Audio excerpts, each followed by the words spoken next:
he's like, she wants to date exclusively, so we're gonna date exclusively, but I can still see you. And I was like, hold on a second.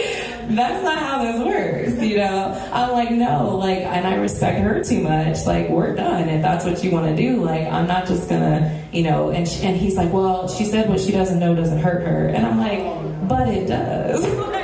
No, that's not okay.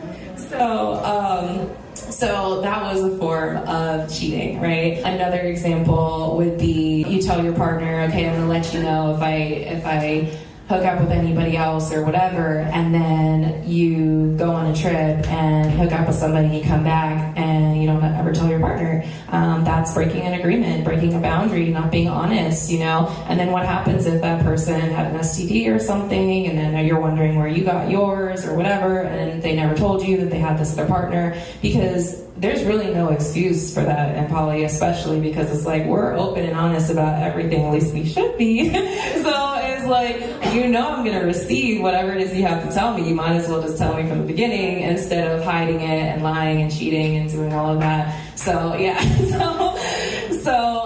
honestly, I think polyamory and ENM like pushes people to step up and to be more communicative, more open, more honest, more authentic. And you know, get that consent. That doesn't always happen, but it should. We should be doing all those things, and as I mentioned in my workshop earlier, we should be doing all of those things in all kinds of relationships, regardless of whether they're poly or not. We should be practicing that in monogamy too. We should be communicating just as much.